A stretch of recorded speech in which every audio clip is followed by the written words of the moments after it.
my name is Sue Cutler and I'm a Senior Lecturer in Medical Imaging and Programme Leader for the BSc in Diagnostic Radiography.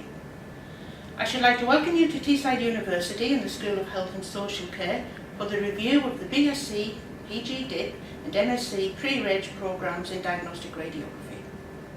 Hello, my name is Peter Walker-Birch and I'm a Senior Lecturer here at Teesside University in Medical Imaging, and I'm also the Programme Leader for the PG DIP MSc in Diagnostic Radiography. In this short video, we will provide an overview of the BSc, PG DIP and MSc Diagnostic Radiography programmes, outlining some of the key drivers that have influenced the programme design and development. We will explain the rationale for the changes that we have made to the clinical components within our programmes and highlight the distinctiveness of our programmes and some of the innovative learning and teaching practices that will ensure that our graduates are fit for practice, highly professional, and have skills and values that are highly sought after by employees in the healthcare sector.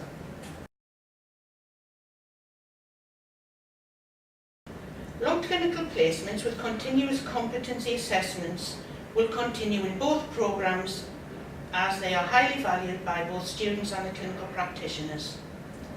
One of the benefits of using the virtual radiography software here at Teesside has meant that it is now possible for students to engage with more conventional radiographic imaging examinations prior to going out on the first clinical placement. As a consequence, the vast majority of conventional radiographic imaging competencies can now be achieved in placement 1, with the exception of cervical spine, thoracic and lumbar vertebral spine. The clinical competencies for placement 2 and placement 3 have been modified to reflect the changes in clinical practice settings and also to meet the HCPC revised standards of proficiency for radiographers. The increasing use of computerized tomography for contrast-enhanced examinations has meant a subsequent decrease in the utility of other contrast examinations, such as the IVU and the Berry minimum. Furthermore, the changes to the HCPC standards of proficiency mean that, in addition, our students need to be able to perform a standard CT head examination. They are also expected to assist with CT examinations of the neck, spine, thorax, pelvis and abdomen. This impacts on the clinical components of the programme in that our students will be exposed to CT imaging in clinical placement components. CT head will now be a Year 2 competency rather than a Year 3 competency, which needs to be maintained in placement 3, where the focus will be on trauma CT. To complement our students' CT experience, we will be utilising a private sector provider called HinHealth to provide a week's clinical placement in CT for all students, either in placement 2 or placement 3. Moreover, students will now be expected to demonstrate competence in the management of tube sessions in CT, fluoroscopy, ultrasound or theatre, in line with new HCPC requirements.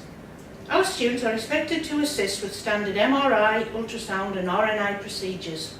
There is also a specific requirement for the students to understand the structure and function of the human body in relation to regional and cross-sectional anatomy of the head, neck, thorax, abdomen and pelvis. Therefore, this will now be included in placement 2. The specialist placements, cardiology and neurology, will be moved from placement 3 to placement 2, given that placement 2 focuses on contrast-enhanced examinations and cross-sectional anatomy. The private placement will move from placement 2 to placement 3, given that this is a potential source of employment for our final year students. The modules in Year 1 are fundamentally the same. The only change is to the assessment schedule in some of the assessments, in that some of the assessments have been brought forward to improve the student experience by distributing the assessments more evenly throughout the whole of the academic year. And in Year 2, the Imaging Science and Technology module has gone from 30 credits to 20 credits, as governance has now been transferred into the Professional Ethics and Value for Radiographers module, which now becomes a 30-credit module. Imaging Science and Technology has been renamed X-Ray Science and Technology.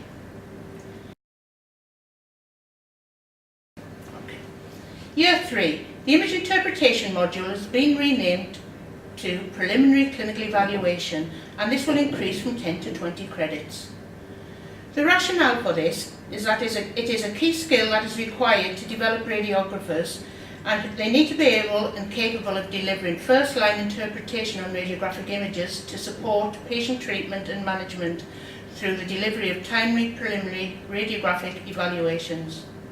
The Impact of Health Policy module, which is currently 20 credits, and Evolving Imaging Technologies 10 credits, these two modules have been amalgamated into a 20-credit module called Improving the Imaging Science to facilitate the delivery of preliminary clinical evaluation. The historical content of the health policy will reduce, and there will be more focus on the current drivers in healthcare policy and service improvement, and how these impact on the diagnostic radiography services. In addition, the structure of the BSc programme has been modified slightly to include 2 weeks clinical placement at the beginning of year 3. This is to enable students to re-engage with clinical practice after having had 2 back-to-back academic blocks.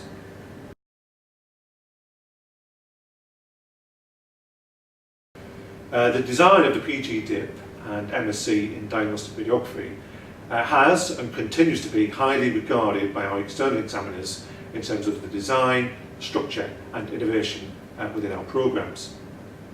However, there have been a number of significant changes that have necessitated changes to be made to the structure of the existing programme. Firstly, the existing PG DIP and MSc programmes have shared components with the OT, that's occupational therapy, and PT, the physiotherapy, postgraduate pre-registration programmes.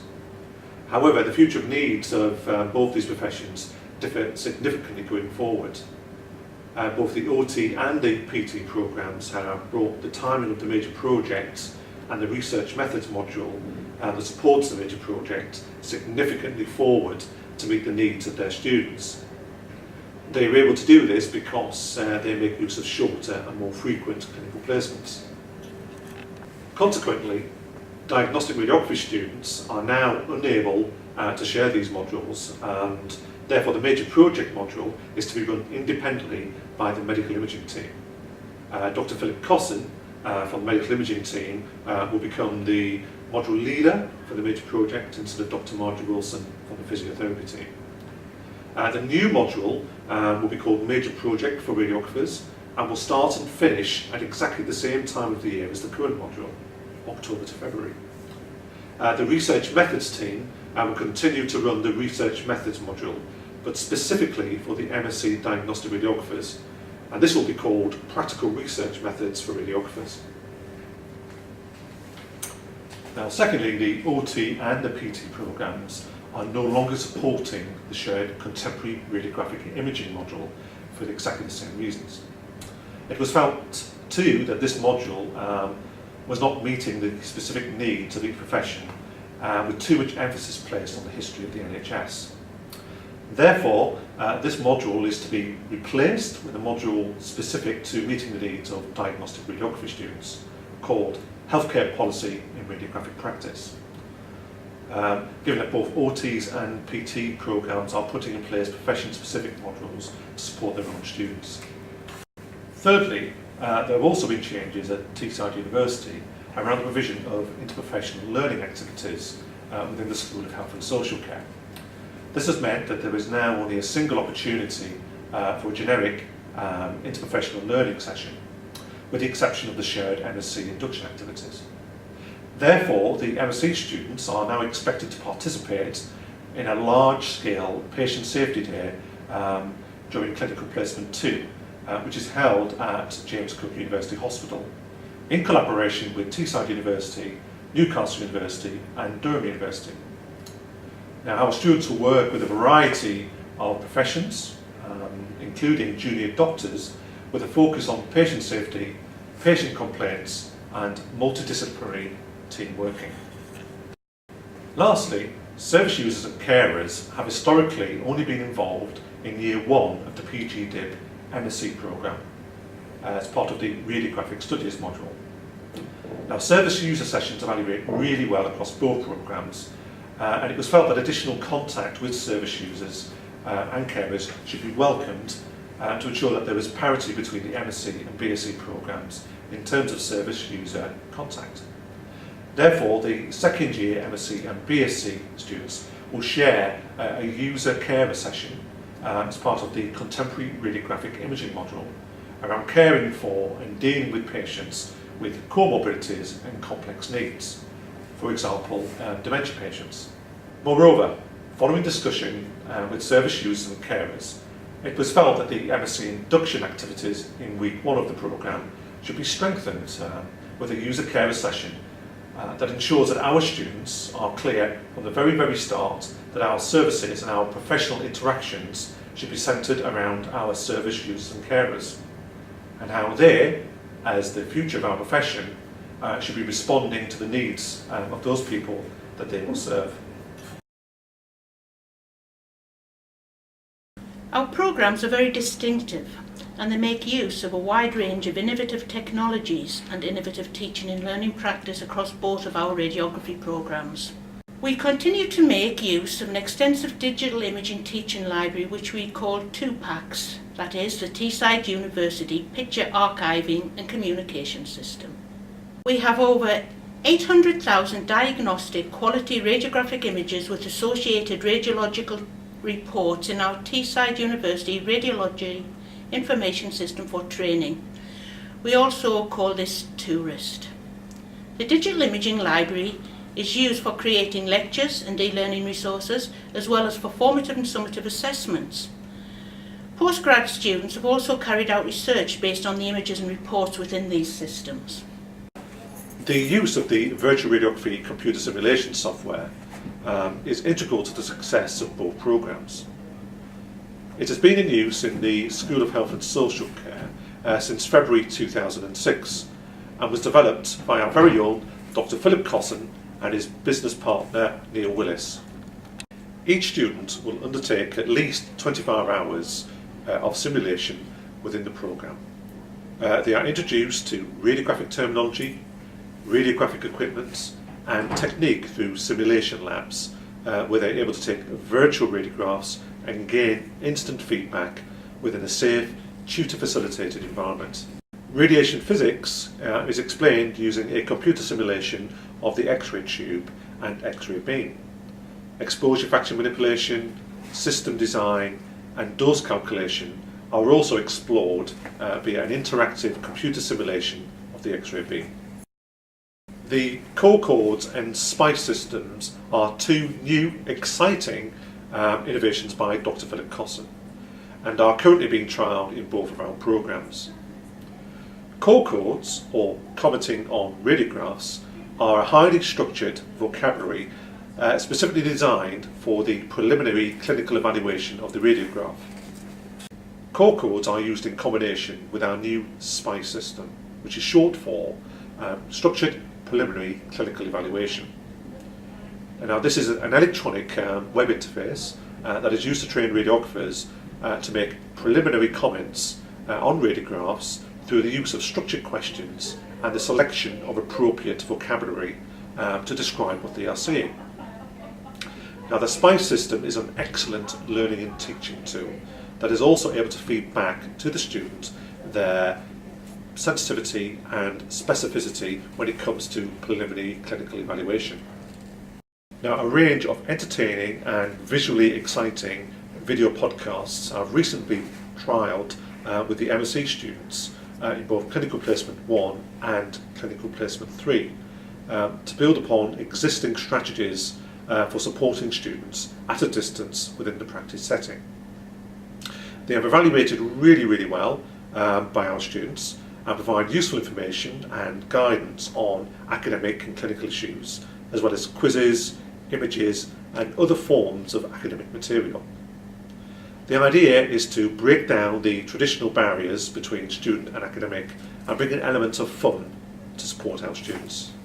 Our MSc students who elect to stay on to carry out the major project are expected to engage with research with a view to publication in relevant peer-reviewed journals. Now, there have been a significant number of student publications over the last few years, thanks to the work of Dr. Philip Cosson, including 2 student posters that won first and third prize at the 18th International Society of Radiographers and Radiological Technologists in Helsinki, Finland in June 2014.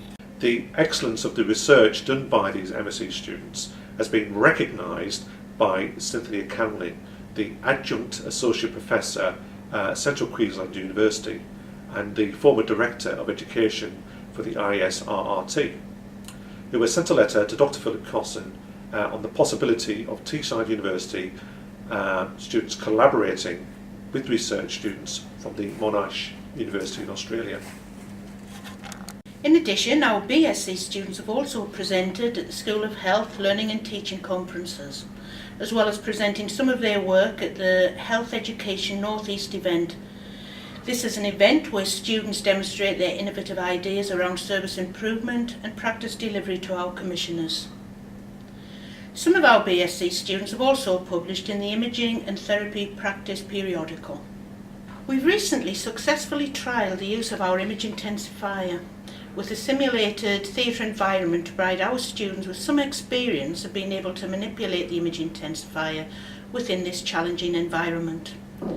This was a collaborative simulation experience with the operating department practitioners here within the School of Health, which involved work in orthopaedic theatres as well as looking at theatre images from our database, and then we had group activities around clinical scenarios which focused on radiation safety and practical problems that could be encountered in the theatre environment.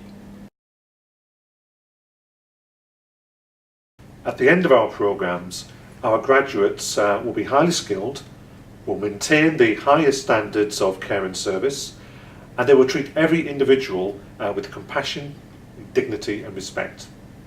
They will take responsibility not only for the care that they personally provide, but also for the wider contribution that they will make to the medical imaging service, the profession of diagnostic radiography and the NHS as a whole.